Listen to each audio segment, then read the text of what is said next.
जय हिंद मेरे डियर साथी, मैं आपका साथी विकास और आज हम देखने वाले हैं कॉम्पिटिटिव फार्मेसी एंड मैनेजमेंट का फास्ट रिवीजन, यानी जो आपका सेकेंड सेशनल एग्जाम होने वाला है डी फार्मा सेकेंड ईयर का, उन विद्यार्थियों के लिए अति महत्वपूर्ण है क्योंकि आपका हम जो 10 जो क्वेश्चन है जो आपका आता है, ठीक है, किसमें सेशनल सेकेंड में, उसे हम क्या करने वाले एकदम फास्ट में रिवीजन के तौर पर हम इसे देखने वाले हैं। देखिए आप यदि इसका हम अलग से वीडियो बना दिए, हर एक का अलग अलग वीडियो सेपरेट है, मगर इसमें हम क्या करेंगे, जो भी क्वेश्चन रहेगा एकदम से तेजी से इसे हम कवर करने वाले हैं। तो इसमें सबसे पहला क्वेश्चन हमसे पूछा गया है हाइपरटेंसिव के बारे में, हाइपरटेंशन के बारे में। उसमें लिखा गया था define patient counselling point hypertensive के बारे में। तो देखिए हाइपरटेंशन के बारे में आपको क्या करना है, सबसे पहले डिफिनेशन लिख देना है और लिख देना है, और पेशेंट काउंसलिंग पॉइंट में कम से कम 5 पॉइंट, इसमें 5 पॉइंट ये लिख के आपको खत्म कर देना। ये 3 नंबर का आपका बन जाने वाला है,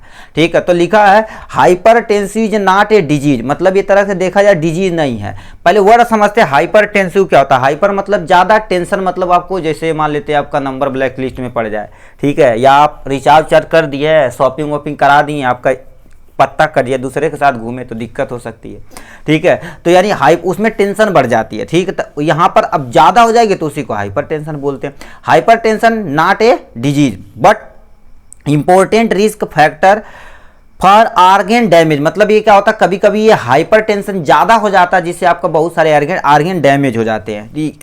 it management require non pharmacological और फार्माकोलॉजिकल मैनेजमेंट दोनों हो सकते हैं। देखिए पहले उससे हम क्या करेंगे, नॉन फार्माकोलॉजिकल मैनेजमेंट से उसे रोकने की कोशिश करेंगे। यदि मान लेते हैं नॉन फार्माकोलॉजिकल यानी बिना दवा के, अब लास्ट में ये सब यदि नहीं हो पा रहा तो हम फार्माकोलॉजिकल एक्शन, बहुत सारी ऐसी दवा आती है जो हाइपरटेंशन को कम करती है, उसको हम क्या करेंगे, उसे ट्रीट करेंगे, मतलब हम पेशेंट को एकदम से सही करना है, ठीक है। तो इसमें सबसे पहले लिखा, देखिए हाइपरटेंसिव की डिफिनेशन के बारे में हो गया थोड़ा सा पॉइंट। अब यहाँ से मेन चीजें हैं पेशेंट काउंसलिंग पॉइंट, आपको ये लिखना।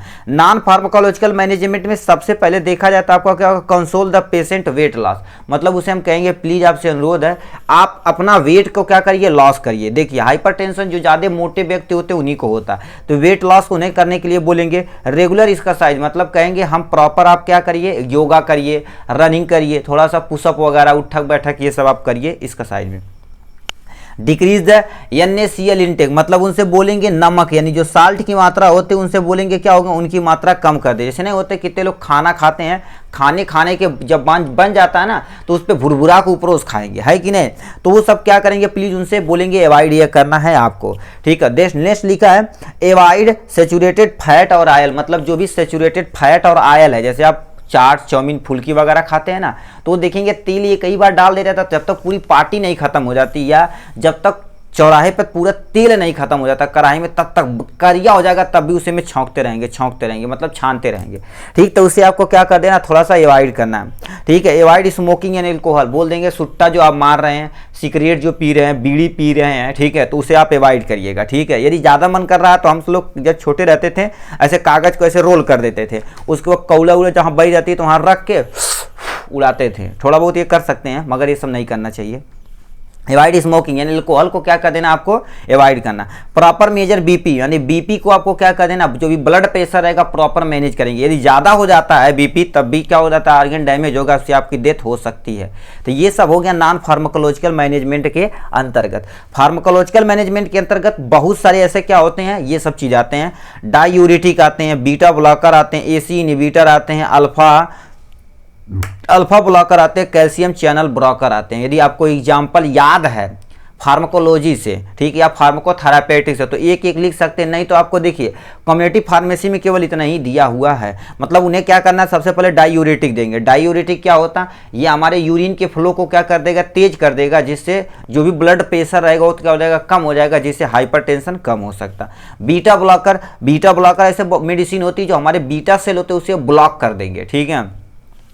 AC इनहिबिटर यानी क्या होता है, ACE यानी एंजियोटेंसिन कन्वर्टिंग एंजाइम होता है, वो भी क्या कर देंगे, इसे ये ब्लॉक कर देते हैं। अल्फा ब्लॉकर कर देंगे। कैल्शियम चैनल ब्लॉकर मतलब जो हमारी आर्टरीज होती है उसमें कैल्शियम लेवल को क्या कर देगा, इनहिबिट कर देगा, इससे काम आपका बन जाएगा। तो ये था हाइपरटेंसिव के बारे में, शॉर्ट नोट हो जाएगा। चलिए नेक्स्ट पे चलते हैं, वो क्वेश्चन क्या पूछा उसे बताते हैं। ठीक है, इसमें हमसे नेक्स्ट क्वेश्चन पूछा था, define asthma in patient counselling point of asthma. मतलब सबसे पहले अस्थमा को आपको डिफाइन करना है, उसके बाद क्या करना पड़ेगा आपको, जो भी अस्थमा का पेशेंट काउंसलिंग पॉइंट है उसे आपको लिखना पड़ेगा। तो अस्थमा क्या होता है, जैसे नहीं सुने होंगे, कहते हैं अस्थमा दमक बीमारी ने, उन्हें एक इन्हेलर ऐसे दिया जाता है और यहाँ से ऐसे चाँप चाँप के ऐसे ऐसे क्या कर देते हैं, वो सांस लेते हैं। ठीक है, तो asthma is a chronic condition date need, यानी क्या होगा, लाइफ लॉन्ग ड्रग्स थेरेपी। मतलब किसी पर्सन को यदि अस्थमा हो जाती तो पूरी जिंदगी उनकी क्या कर देती, दवा चलती। तो वो पर्सन देखेंगे ऐसे क्या होता है, ये अस्थालीन की एक तुम्हारे पास ऐसे बूढ़ा काट वगैरह इसमें भरा होता है, मोस्टली अब तो गैस के एरोसॉल के फॉर्म में आता है। यहाँ से ऐसे दाब दाब के क्या करेंगे, मुंह में इसे इस वाले पोर्शन को मुंह में रखे और यहाँ से दाबेंगे।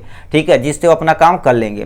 तो ये तुम्हें क्या हो गया, इस पर थेरेपी की जाती है। ठीक है, लिखा the pharmacist play and the active role in advising the patient on self monitoring drugs therapy. मतलब उसे पर्सन को हम क्या करेंगे, फार्मासिस्ट रहेगा इसमें वजह से सबसे मेन प्ले रोल करता है। क्योंकि देखिए अस्थमा वाले जो पेशेंट रहते हैं प्रॉपर फिजिशियन से दिखा रहे रहते हैं, तो उनकी जो मेडिसिन रहती है प्रॉपर चलनी चाहिए। लग बाई चांस आप इन्हेलर भूल गए, इन्हेलर भूल गए तो मान लेते अस्थमा का अटैक आ गया, तो उस कंडीशन में क्या हो जाएगा, यदि इन्हेलर नहीं मिलेगा तो उन्हें बहुत सारी दिक्कतें हो सकती है। तो यानी इसमें फार्मासिस्ट का बहुत ही प्ले इंपॉर्टेंट रोल है इस सारी चीज़ें में।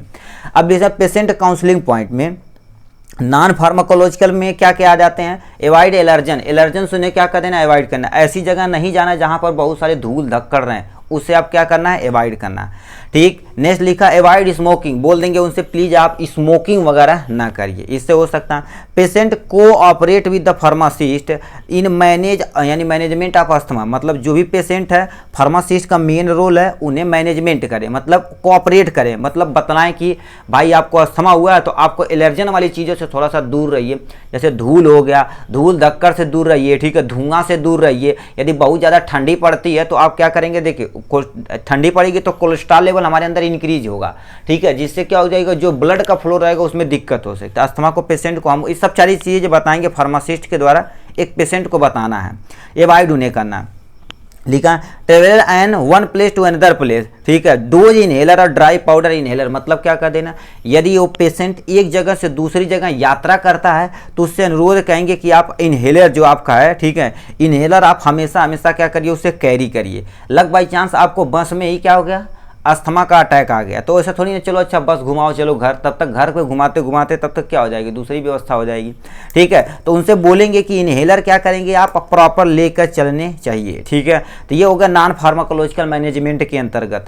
फार्माकोलॉजिकल मैनेजमेंट के अंतर्गत आता थियोफाइलिन आता। क्या होगा, थियोफाइलिन जो च्यूबल टैबलेट होता।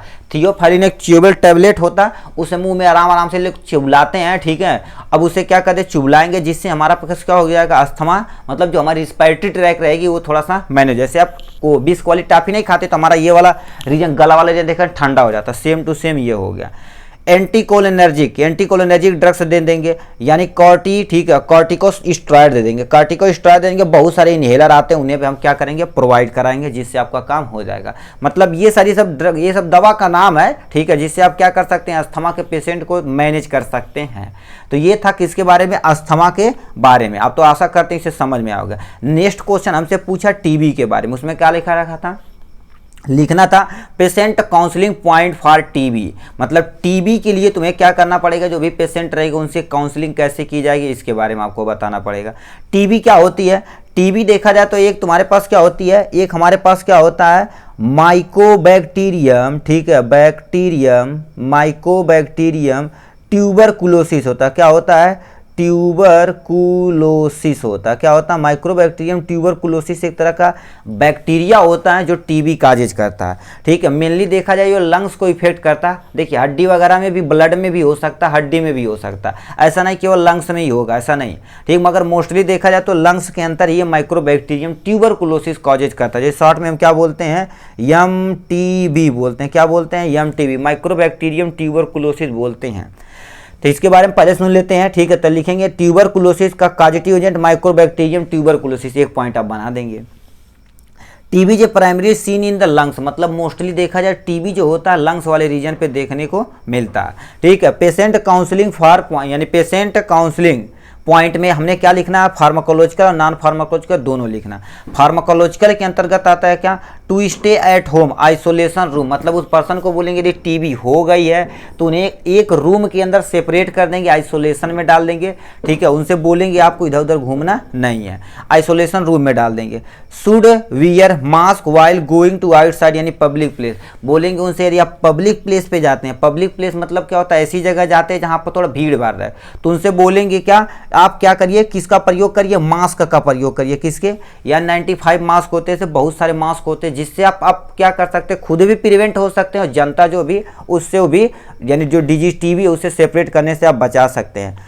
कवर माउथ, ठीक है, माउथ को क्या करना, कवर करना। नोज यानी क्या होता है, नोज ड्यूरिंग द स्नीजिंग, मतलब आपको जब छींक आए तो क्या चाहे चट्टा हो, चाहे बोरा हो, चाहे थैला हो, कुछ भी हो, मतलब अपने मुंह को और नाक को ढकना, इतना याद रखिए, ठीक है। अथवा लगा दीजिए, चाहे क्या करिए, ठीक है, जो टी शर्ट पहने उससे मुंह तोप लीजिए, किसी तरह से हमें क्या कर देना, रोकना है भाई, ठीक है, ठीक है। ये हो गया। यानी डीओटी, डॉट क्या होता है, direct observation therapy, combination of drugs यानी क्विकली रिस्पांस, मतलब क्या होती है ये डॉट, जो इस तरह की कॉम्बिनेशन, बहुत सारी दवा का कॉम्बिनेशन आता है जो आपको ड्रग्स के साथ एक ही बार क्या जाती है, दी जाती है। जैसे मान लेते हैं आपको जीरोडाल एसपी सुने होंगे, ठीक है, तो उसमें क्या होता है, साइक्लोफिनेक होता है, पैरासीटामॉल होता है, सरियोपेप्टाइड होता है, 3 दवा का कॉम्बिनेशन है कि नहीं। तो उसी तरह से बहुत सारी दवाओं का कॉम्बिनेशन होता है, टीबी में देते हैं। जैसे आप AKT2 लिखेंगे, ठीक है, यदि आप देखेंगे मेडिकल पे AKT2 लिखा रहता है, 3 लिखा रहता है, 4, तो ये सब 4 यानी 3 4 दवा का कॉम्बिनेशन रहता है, ठीक है। ये आप एक बार नेट पे सर्च करिएगा AKT2, ठीक है, AKT3, AKT4, तो इसमें क्या होता है 4 5 यानी ये यदि 4 लिखा तो 4 कॉम्बिनेशन है, ठीक है। तो ये चीज़ें क्या रखा, डॉट हम मेथड का प्रयोग करेंगे जिससे हम रिस्पॉन्स थोड़ा सा जल्दी मिलता है, क्योंकि टीबी के जो पेशेंट होते हैं बहुत लंबी लंबी दवा चलती है। हम सब लोग मेडिकल स्टोर पे रहते हैं, ठीक है, तो उसे जो भी टीबी का पेशेंट ले जाता है एक ब्यौरा पूरा लिखना पड़ेगा, कब से चल रहा, कितना पत्ता ले जा रहा, सारी चीज़ें,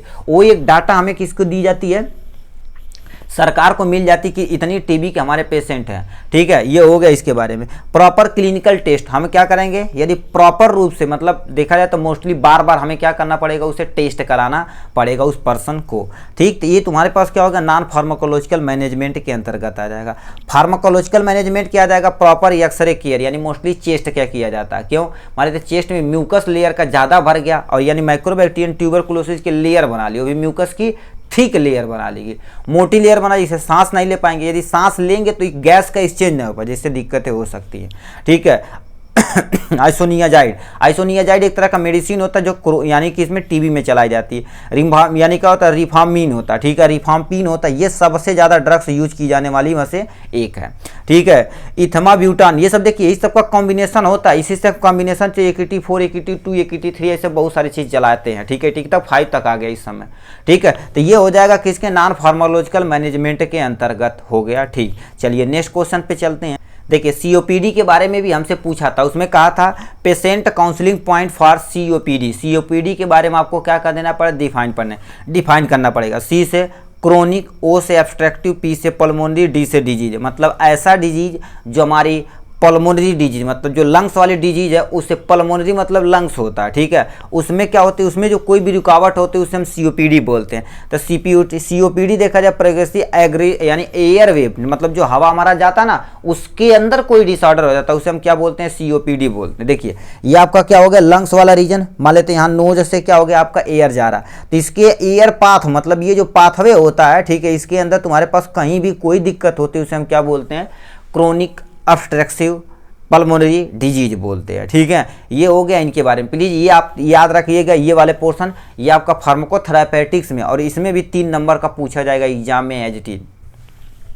यानी लिखा पेशेंट काउंसलिंग पॉइंट में सबसे पहला नॉन फार्माकोलॉजिकल मैनेजमेंट के बारे में देखा जाए, बोलेंगे प्रॉपर एक्सरसाइज करना बिफोर इनटेक द मेडिसिन, मतलब देखोगे प्रॉपर एक्सरसाइज करनी पड़ेगी, ठीक है, क्योंकि आपका देखिए योगा करेंगे ना, सांस अंदर सांस बाहर लेंगे, मगर उससे जो हमारा जो हवा का फ्लो है वो क्या हो जाता है हमारे शरीर के अंदर मेंटेन रह जाता है। मगर याद रखिए जब भी वो क्या करेंगे, ठीक है, योगा करेंगे तब हमेशा उसके पहले ही क्या करेंगे, मेडिसिन लेंगे। लग बाई चांस आप मेडिसिन नहीं लिए, योगा करने लगे, अनुलोम विलोम करने लगे, सांस रुक गई, दिक्कत हो जाएगी। तो इसीलिए बोला जाता है पहले मेडिसिन ले लेंगे जिससे हमारा थोड़ा सा यानी कवर अप थोड़ा सा मैनेज होगा, जिससे हमारा काम बन जाने वाला है। ठीक है, एवॉइड एलर्जन, एलर्जन से हमें क्या कर देना, एवॉइड करना। जहाँ भी जैसे धूल धक्कड़, कितने को धूल से होता, कितने धूप से होता, कितने लोग बहुत सारे फ्लावर से होता, कितने परफ्यूम से होता, उससे एलर्जन से हमें क्या करना पड़ेगा, कम करना पड़ेगा। देखो कन यानी covering nose with the handkerchief and तुम्हारे पास क्या होगा, मास्क एट पब्लिक प्लेस, यदि आप पब्लिक प्लेस पे जाते हैं, ठीक है, क्योंकि अब सिक्योरिटी डिजीज हो जाएगा तो जाहिर सी बात छींक वगैरह आने का चांस ज़्यादा हो जाता। तो उस जगह आप क्या करिए, मास्क का प्रयोग करिए, जिससे आप क्या कर सकते हैं, जो भी है चीज़ें उससे हम बचा सकते हैं बीमारी को। ठीक है, ये बात क्या कहते हैं, देखो using AC to lower indoor humidity, मतलब आप यदि किसी कमरे में रह रहे हैं तो उसके अंदर जो भी ह्यूमिडिटी मतलब जो नमी है हवा की बनी रहनी चाहिए। ठीक, उसके लिए किसका प्रयोग करेंगे, एसी का प्रयोग करेंगे। एवॉइड स्मोकिंग, स्मोकिंग क्या करेंगे हम, एवॉइड करेंगे, बोलेंगे नहीं जो दारू सुरता बार मार रहे हैं, ठीक है, बीड़ी सुरती मार रहे हैं, ठीक, उससे आप क्या प्लीज़ ये सब चाहिए न करिए। ये था नॉन फार्माकोलॉजिकल। फार्माकोलॉजिकल मैनेजमेंट के अंतर्गत तुम्हारे पास क्या आता है, मीटर डोज इनहेलर, जिसे MDI बोलते हैं। ठीक है, मतलब मीटर डोज इनहिबिटर, मतलब मोस्टली ये इनहेलर वगैरह ज़्यादा काम करता है। मतलब सेम टू सेम आप कुछ भी नहीं आ रहा तो अस्थमा वाला जो बताएं उसी को आप छाप दीजिए, कोई टेंशन नहीं। ठीक है, ड्राई पाउडर इनहेलर, और क्या होगा, नेबुलाइजर प्रॉपर करना, स्थालीन, ये सब बहुत सारी मेडिसिन आती है जो COPD में वर्क करती एकदम तगड़ा। ठीक है, ठीक, अब नेक्स्ट क्वेश्चन हमसे पूछा पेशेंट पैकेज इंसर्ट। ठीक है, पेशेंट पैकेज इंसर्ट के बारे में उसमें पूछा है, इसके बारे में हमसे पूछा और इम्पोर्टेंट के बारे में पूछा। इतना जितना पूछा जाएगा उतना बताया जाएगा। 3 नंबर का क्वेश्चन है ये। ठीक है, इसमें नहीं, इसे सिनेरियो इंडिया वगैरह सब थोड़ा सा देख लिया जाएगा, थोड़ा सा ये मज़ेदार चैप्टर है। ठीक है, ये वाला देखा जाए तो मज़ा आएगा। ठीक है, क्योंकि ये जो क्वेश्चन है लॉन्ग में पूछा गया 5 नंबर में।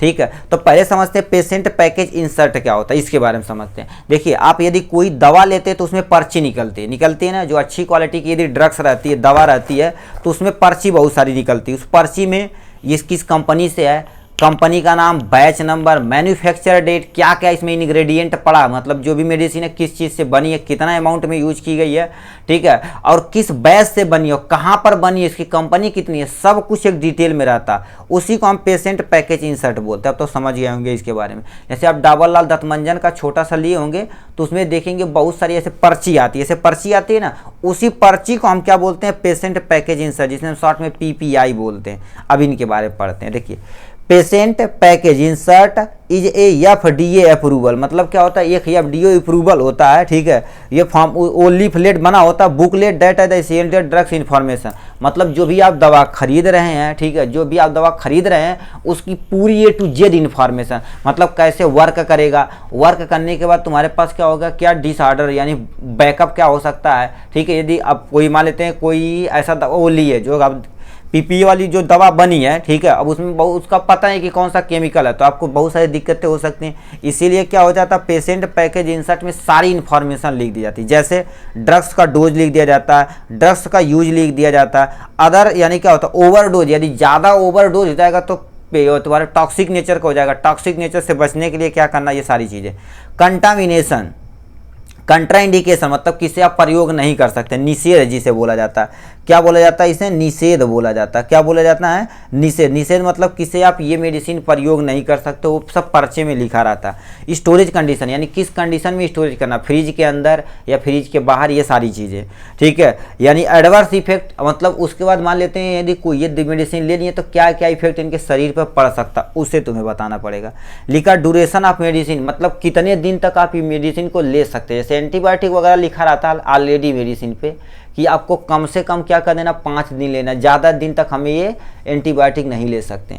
तो इनके बारे में हो गया। इसके बारे में अब क्यों जरूरी पड़ गया कि इंपॉर्टेंट है बेनिफिट ऑफ PPI, मतलब क्यों जरूरी पड़ गया PPI, तो इसके बारे में बताना। देखिए, यदि PPI नहीं रहती तो आप जो भी ड्रग्स दिया गया उसमें क्या इंग्रेडिएंट है, ये सब कुछ भी आप कब्बो देख नहीं पाते हैं।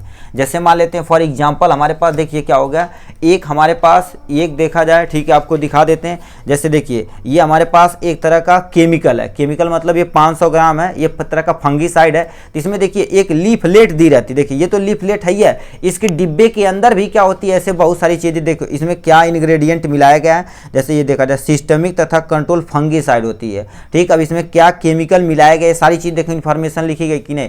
तो ये बताओ, ये बड़ा डिब्बा है, अब हमारी छोटी जो टैबलेट आती है इसी इन्फॉर्मेशन को एक लीफ के फॉर्म में, लीफ मतलब एक कागज़ के फॉर्म में हमें प्रोवाइड की जाती है। तो ये बताओ, हमें वो ड्रग्स के बारे में पूरी इन्फॉर्मेशन पता चल गई, यदि ओवरडोज करेंगे तो क्या दिक्कत हो सकती है, ये सारी चीज़ें इन्फॉर्मेशन। तो इसलिए क्यों जरूरी है इसके बारे में पढ़ते हैं। It provide many essential information related to prescription in written form, मतलब जो भी राइटन फॉर्म होता है, जो भी प्रिस्क्रिप्शन होता है, मेडिसिन से संबंधित जो भी जानकारी है सब कुछ हमें राइटन के फॉर्म में मिल जाती है। ठीक है। Can be use time to time, मतलब किस टाइम हमें क्या कर देना, इसे यूज करने से नहीं होता कि आप कोई चंपरास वंपरास खरीदे तो उसमें भी होता है, ठीक, तो उसमें लिखा होता है कि हमें एडल्ट को कितना देना, ये सारी चीज़ें। ठीक है, ये हो गया। इट इज मेंशन, ठीक है, it mention beneficial of health, ठीक है, आप फॉर हेल्थ और care provided and patient also, मतलब क्या कर देता है, जो भी हेल्थ से संबंधित टिप्स होते हैं उस पर नोट किए जाते हैं। अब पेशेंट क्या होता है, पेशेंट को कोई भी इन्फॉर्मेशन उस पर यदि पढ़ लेते हैं उससे अच्छे से, तो मेडिसिन के बारे में बहुत सारी जानकारी उनके पास हो जाती है। ठीक, इट इज एविडेंस यानी base information update time to time on the basis of clinical data available, मतलब वो देखा जाए जो चीज़ें होती हैं, जो आपकी मेडिसिन होती है उसमें पूरा प्रॉपर मैनर में लिखा रहता है, टाइम टू टाइम उसे अपडेट भी किया जाता है। ये हो गया इनके बारे में। Scenario of the PPI use in India, India में क्या यूज किया जाता है, देखिए इंडिया में सारी चीज़ें ये सब यूज की जाती है। बट तो क्या हो गया, ये तो हो गया डिजिटली हो गया है, मतलब जो भी मेडिसिन है उसकी कंपनी के साइट पे जाएंगे, उस मेडिसिन के बारे में डालेंगे, पूरी इन्फॉर्मेशन उस ड्रग्स के बारे में लिखी जाएगी। लिखा the drugs and cosmetic in 1940 rule 1945 the govern the India of the package insert of, यानी पैकेज इंसर्ट इन इंडिया हो गया। ठीक है, मतलब ये पैकेज कब स्टार्ट किया गया, इन सब में स्टार्ट किया गया है। लिखा है the most common include information of therapeutic, ठीक है, थेरेपेटिक इंडिकेशन मेथड ऑफ यानी एडमिनिस्ट्रेशन, मतलब उस मेडिसिन को कैसे लेना है। ठीक है, कंट्रा इंडिकेशन उसका नुकसान क्या है, ठीक, जिसे आप नहीं दे सकते। स्पेशल वार्निंग होती है। प्रिवेंशन क्या होता है, सॉरी प्रिकॉशन क्या होता है, मतलब क्या क्या सावधानियां बरतनी, ये सारी चीज़ें क्या होती हैं सेक्शन 2 के अंतर्गत आती है। ठीक, उसमें काम हो जाता है। देखिए फर्स्ट ओपनिंग है कंटेनर स्पेशल स्टोरेज यानी प्रिकॉशन होता है। ठीक है, ये सब सारी चीज़ें इसके अंतर्गत, मतलब जैसे आप कोई मेडिसिन खोल दी है तो उसे कैसे स्टोरेज करना, ये सारी जानकारी हम क्या करेंगे इसी लीफलेट के अंदर हमें देखा जाता है। ठीक है, ये हो गया इनके बारे में।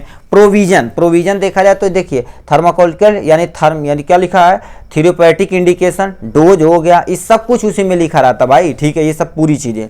ठीक, ये हो गया इसके बारे में। जैसे क्या हो गया, यानी कंट्रा इंडिकेशन इन प्रेगनेंसी और लैक्टेशन, मतलब जो भी यदि किसी बेबी यानी कोई मदर है उसके पेट के अंदर कोई बेबी है तो उसे क्या कर देना, हटा देना, मतलब उसे ये सब मेडिसिन नहीं दे सकते। वो सब सारी चीज़ें लिखी रहती है, बिना प्रिस्क्रिप्शन के नहीं कर सकते उसमें।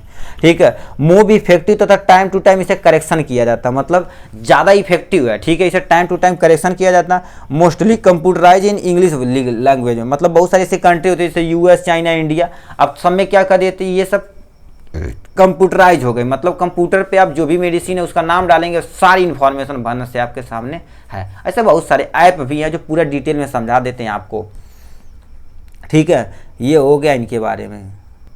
ठीक है, पेशेंट इन्फॉर्मेशन लीफलेट, मतलब ये दूसरा क्वेश्चन है। ठीक है, ये थोड़ा आपका लॉन्ग क्वेश्चन है। ठीक है, इसे आप प्लीज़ ध्यान से सुनिएगा, इसे हम क्या करेंगे पूरा डिटेल में बताने वाले हैं। ठीक है, तो लिखा पेशेंट इन्फॉर्मेशन लीफलेट, जिसे हम शॉर्ट में PEL बोलते हैं। अब बताओ अभी जो आप पढ़े हैं किसके बारे में, यानी जो भी दवा है उसकी इन्फॉर्मेशन के बारे में। अब बताइए यदि कोई भी पेशेंट यदि किसी मान लेते हैं हॉस्पिटल के अंदर भर्ती हो गया तो उसका पूरा ब्यौरा एक कागज़ पे होना चाहिए कि नहीं होना चाहिए। जैसे कोई मेरा डॉक्टर है तो वो जान गया अच्छा इसमें क्या दवा से चली है पहले और इसका क्या होगा, क्या बीमारी है, सब कुछ एक फाइल बना के रख दी जाती है। उसी को हम पेशेंट इन्फॉर्मेशन लीफलेट बोलते हैं। मतलब कागज़ समझिए, जैसे हमारे घर में हमारा क्या होता है आधार कार्ड है, ठीक, उसमें सारी इन्फॉर्मेशन छिपी हुई है। तो उसे पेशेंट यदि हॉस्पिटल में जाता है तो उनकी एक फाइल बना दी जाती है, उसमें सारी जानकारी को लिख दी जाती है। उसी को हम क्या बोलते हैं, पेशेंट इन्फॉर्मेशन लीफलेट बोलते हैं। आपको समझ में आ गया होगा।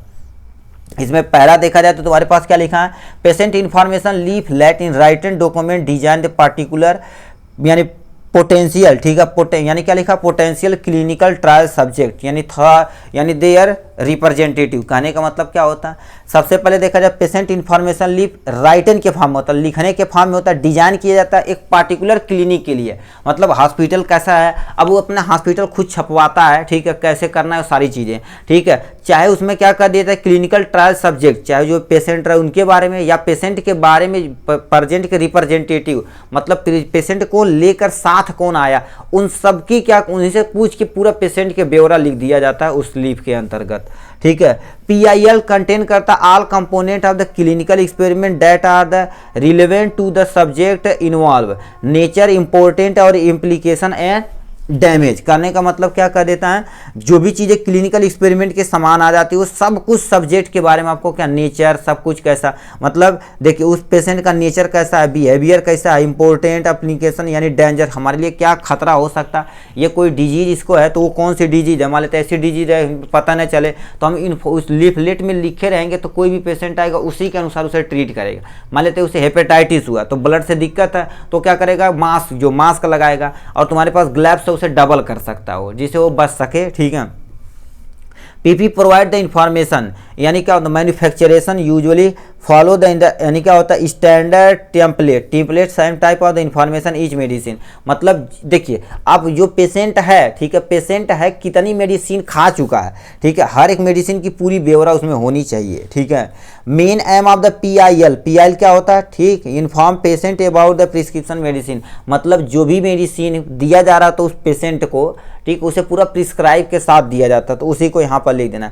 इट कंटेन मतलब क्या होता है, पेशेंट इन्फॉर्मेशन लीफलेट क्या कंटेन कर सकता है, तो ये देखा जाए तो रजिस्ट्रेशन नंबर, बैच नंबर और क्या होगा, ड्यूरेशन, सब कुछ डिटेल में उसे रखा जाएगा।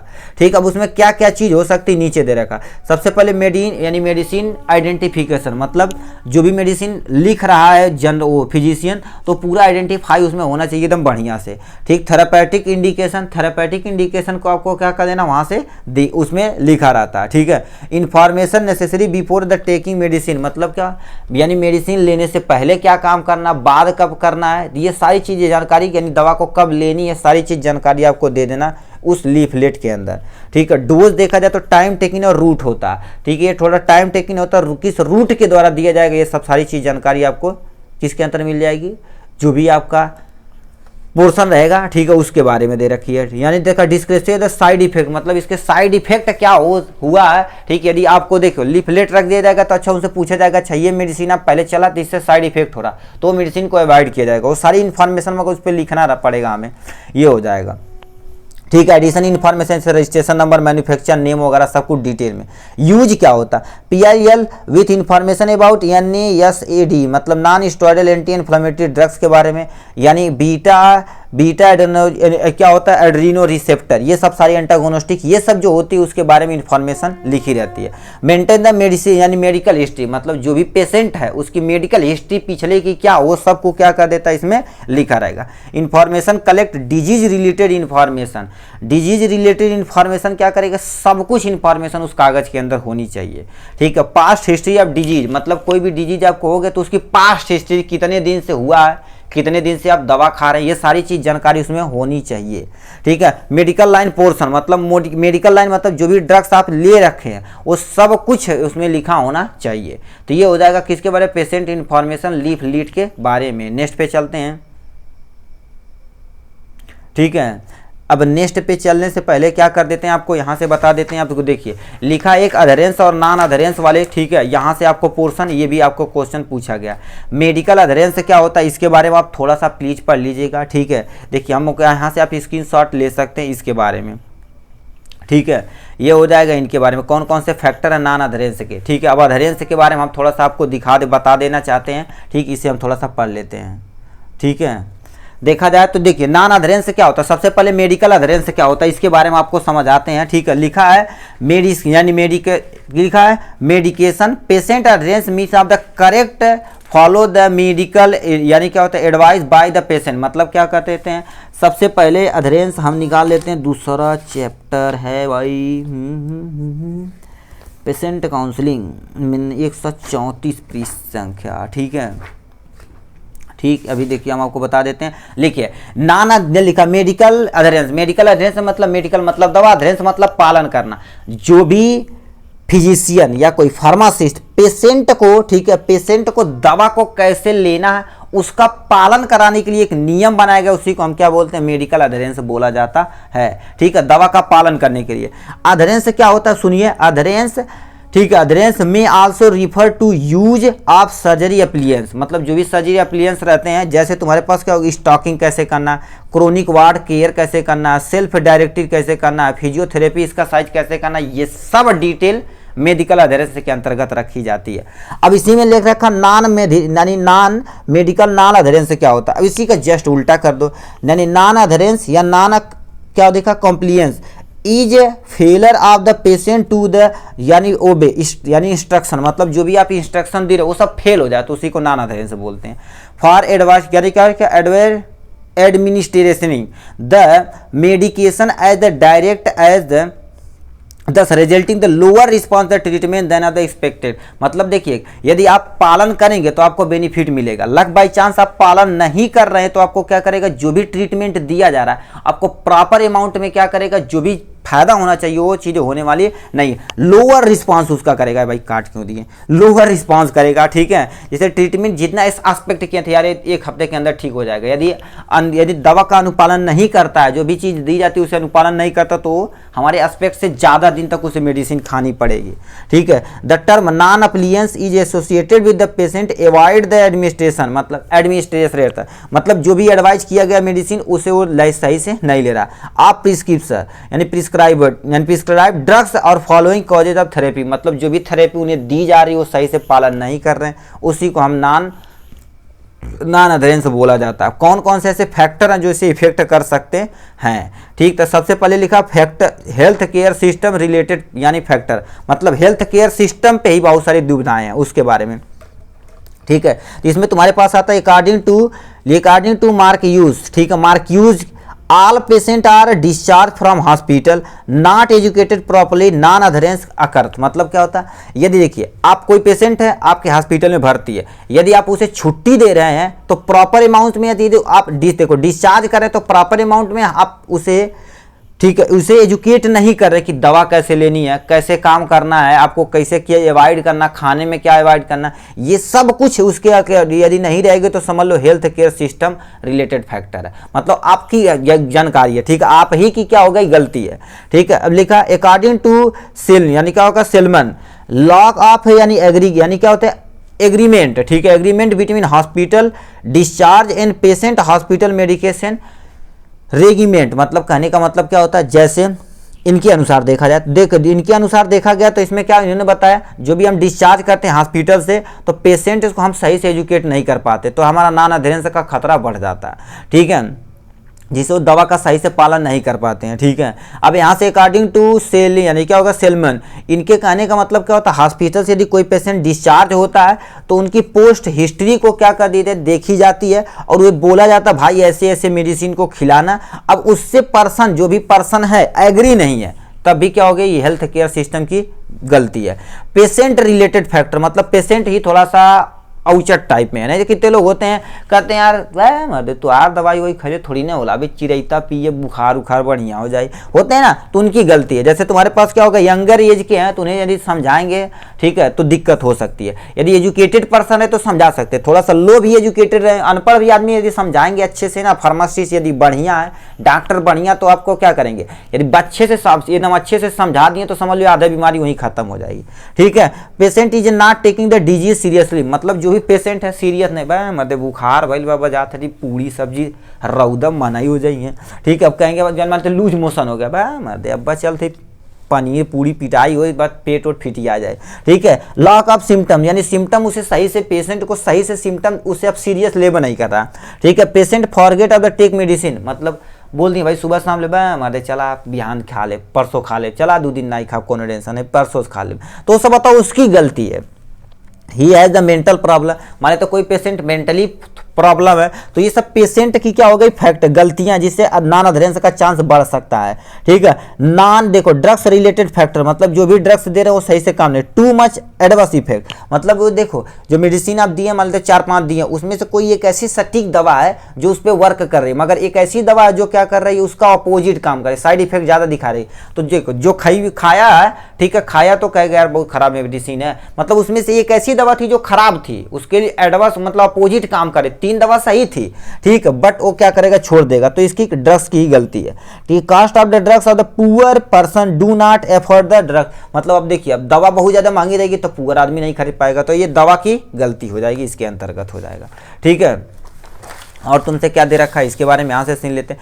थेरेपी रिलेटेड फैक्टर, मतलब देखो लिखा है exact medication are not administration prescribe, मतलब जो भी प्रिस्क्राइबर है, मतलब जो भी फिजिशियन डॉक्टर है, एग्जैक्ट मेडिसिन नहीं चला रहे हैं, घुमा फिरा बहुत सारी दवा चला रहे हैं, तब भी क्या हो जाएगा, ये सब इफेक्ट करता है। एजुकेशन मतलब ये भी सबसे ज़्यादा है, ठीक है। लिखा है लोअर एजुकेशन पर्सन, तुम्हारे पास क्या होता है, लोअर एजुकेशन लेवल होता है, लो हेल्थ एजुकेशन लेवल होता है। यदि कोई पर्सन यदि अच्छे से मेडिकल टर्म को समझता हो, जानता है शायद मेडिसिन नहीं लेंगे, जैसे एंटीबायोटिक, अब बताओ एंटीबायोटिक का कोर्स होता है कि 5 दिन आपको खाना ही खाना, कितने भाई मार दे 2 दिन खा खत्म करे, ठीक तो हो गई, देखा फिटिया गली दौड़ा था, कोनो दिक्कत नहीं है। तो बताओ कोर्स वन नहीं किए तो जो भी बैक्टीरिया था वो रेसिस्टेंस हो जाएगा, अगला बार क्या हो जाएगा, ज़्यादा हमें चलाना पड़ेगा। तो ये सारी चीज़ें हो सकती हैं। यानी साइको इकोनॉमी, ठीक है, मतलब जो साइको मतलब क्या होता है, जो ये हमारे पास अगल बगल के पब्लिक है, इकोनॉमी मतलब पैसा से रिलेटेड। यदि हाई कास्ट की ड्रग्स है तभी नहीं ले पाएंगे। यदि क्या होगा, cost of less poor of the patient, मतलब क्या होता है, जो भी पर्सन है पुअर फैमिली के, यदि कास्ट मांगी रहेगी तभी वो ले नहीं सकते, इनके बारे में, ठीक है। ये हो गया इनके बारे में। अब यहाँ से लिख रखा है स्ट्रेटेजी, ठीक, मतलब क्या प्लानिंग बनाए जिसे नॉन अधेरेंस को कम कर सकते हैं। तो यहाँ से क्या हो जाएगा, आप पढ़ सकते हैं, ठीक है। अब देखिए नॉन अधेरेंस को कम करने के लिए मेनली तुम यहाँ से लिखना, ठीक है। एजुकेटेड, देखो क्या, इट इंक्लूड एजुकेटेड वर्कर, यानी जो भी आपके हॉस्पिटल है उसमें जो भी एजुकेटेड पर्सन एकदम वेल डेवलप होना चाहिए, फार्मासिस्ट हो या नर्सेस हो। Increase the hospital worker, hospital के वर्कर को इंक्रीज करा दो। बताओ जितने ज़्यादा वर्कर रहेंगे उतना तड़ काम होगा भन्न से, ठीक है।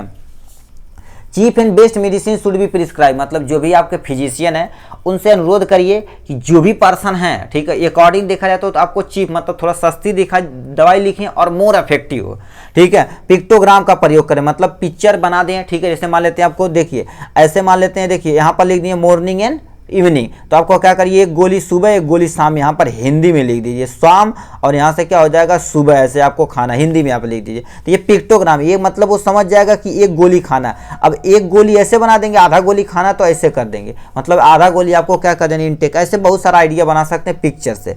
क्लियर पेशेंट डाउट, मतलब सबसे पहले यदि मेडिसिन दे दिए हैं तो पेशेंट से बार बार पूछिए कि कोई परेशानी है दवा खाने में तो तुम बताओ, मतलब क्लियर, हमें डाउट को पूरा क्लियर कर देना। जैसे मान लेते हैं आप कोई दो दे दिए, एक मलहम दे दिए लगाने वाला और एक दे दिए सिरप पीने वाला, तो बोलेंगे एक लगा लेना एक पी लेना। अब उससे क्लियर नहीं कौन पीना कौन लगाना है, तो मान लेते जो लगाने वाला वो पी लिया और पीने वाला लगा लिया, तो बताओ उल्टा हो जाएगा, आपकी दुकान चली गई। तो ये सारी चीज़ें होती हैं, मेन चीज़ें हो गई, ठीक है। तो ये सब क्या होगा, जो भी चीज़ लिखा जाए कि नहीं इसे सुबह शाम गोद दिए, साफ साफ लिखो। यदि थोड़ा सा पढ़े लिखे हैं तो पढ़ लेंगे, ठीक है। जैसे थोड़ा मान लो थोड़ा गाँव के लड़के हैं, ठीक, गाँव के जो बूढ़े व्यक्ति हैं सही से नहीं पढ़ पाते तो अक्षर मिला के शाम है शाम है, ठीक, ऐसे थोड़ा सा पढ़ लें तो काम बन जाएगा, ठीक है। शेड्यूल फॉलो होना चाहिए, पेशेंट केयर ऑप्शन करना चाहिए। ये सारी चीज़ें उनके नॉन अधेरेंस को हम क्या कर सकते हैं, वो यानी ओवरकम कर सकते हैं। तो ये हो गया इनके बारे में।